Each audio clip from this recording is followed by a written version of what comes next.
After COVID, cinemas have now just reopened, and the real question is, when was films invented, and what will happen to the future of film? So to get some answers, I decided to go and view the Science and Media Museum in Bradford. The Science and Media Museum have items that span throughout the whole of history of film, but a lot of exhibits were put away due to COVID. I was able to see the first ever coloured film though, which was captured by Edward Turner. The technique Turner used was a three-coloured scheme, which he used filter-coloured paper on a projector, which span around. Fortunately, Turner died before he could finish his work, but the museum helped resurrect Turner's work by using the same technique on a computer. Turner's work went on to inspire the invention of Cinemacolor, which was the first successful colour motion picture process, which was made of red and green. And then along came processes like Technicolor, where films were dipped in coloured dyes, in films like Wizard of Oz, which then led on to other colour processes, which were cheaper. Due to COVID restrictions, I've had to find other resources. Luckily, the gift shop had a few books. One was called The Origins of Cinema by Ian Christie, and it had lots of information about the history of film. In the late 1800s, films were used as like an illusion, which worked with the invention of the praxiscope, invented by Edward Muybridge. It was one of the first inventions to lead to the modern day filmmaking. The praxiscope worked like a flicker, where a bunch of images moving fast makes it look like the images were moving. Muybridge found a way to transfer the pictures he took onto a glass disc using paint, and then he could spin the disc around to view the images into a peephole. Inventions with the illusion of moving images led to the invention like the kinetoscope, which was invented by Edison, which was another way of viewing images through a peephole, which then inspired people like the Lumiere brothers to get the images out of the peephole and onto the big screen, which they did by inventing the cinematograph. The cinematograph then led the way for films everywhere.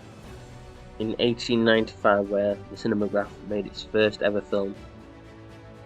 Even though the cinematograph made its first film in 1895, there is a small 2-second clip found in the World's Guinness Book of Records to be the oldest film on record, which was filmed in 1888, which was filmed by French inventor Louis Legrand.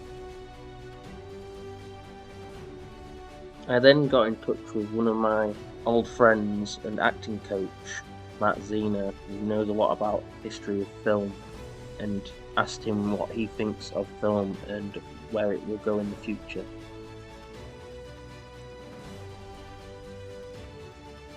I'm Matt Zena. I've been an acting coach for 20 years. I'm the head CEO, principal, whatever you want to call it, of Matt Zena Acting. I'm an on-set acting coach. I'm a dialect coach in film and TV. And I work with actors all over the world. Actually, I was talking about this the other day to some students. And I was saying to them, right, do you know where the first ever film was ever made? And they were like guessing, and they were going, New York. They were saying like America, and I went, no, Leeds. And they were like, what? What year was that, Chris? The film in Roundhay was filmed in 1888. 1888, wow. So yeah, the history of film, as far as I understand it, you had the cinemas. They had absolutely no sound whatsoever because they obviously couldn't put sound to the picture. So what they'd do is they'd have a lady, usually, with a piano in the corner of the cinema, effectively playing the piano whilst everyone's sat in the audience. Sometimes on bales of hay, until they actually started building lots of custom-made cinemas. So she'd play the piano while everyone was watching these moving pictures that were literally moved by hand and filmed by hand as well. So they filmed like this, and then at first they were actually moved by hand. Yeah, then they were moved by like a little engine, you know, like automatically. That would keep them moving. Happened was in the US it took off, obviously in exactly the same way, and they invented what the first called the talkies, right? No, the talkies. Yeah, that's what you used to call them, the talkies. And so what they did is they finally managed to get the technology to be able to put sound to to pictures, and it was incredibly difficult. In the modern era, what we've done is we've got more and more technology. We've got to kind of 8K now in terms of filmmaking. It's just ridiculous. It just got bigger and bigger and bigger. The history of, I think one of the biggest things that we can talk about is green screen technology, being able, the digitalizing went from reels to digital film. That was a massive moment.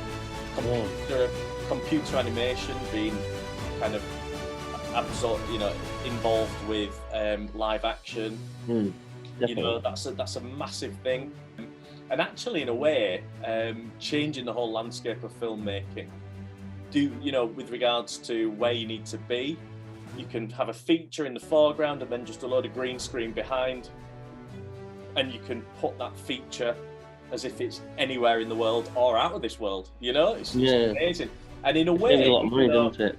Yeah, it started off very, very expensive, but in a way, in some ways, it's actually made filmmaking cheaper. Locational costs, all of this stuff. You can make a full film in a studio now, and so really that takes us on to what we know where we're at now in terms of big films, Avengers, all this stuff.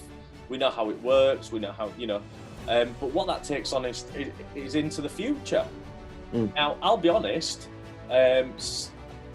I don't think cinemas will be here I don't think we'll have cinemas, or very rare. I don't think cinemas can survive. We will have, obviously, online platforms. And the way that it's going to change, I don't think we'll have terrestrial TV either. Okay? Terrestrial TV will filter out. I feel, this is just from what I can see or forecast, I feel like terrestrial TV will fizzle out. I feel like, and when I say fizzle out, I just mean it won't be delivered in the same way. It'll go online, through the internet. Cinema's exactly the same. It'll go online through the internet. It just depends how it'll be delivered and whether people will want that collective experience en masse of watching cinema. Thanks, Matt. Thank you. So, that was the history film. Hope you enjoyed it. Hopefully the future will be better.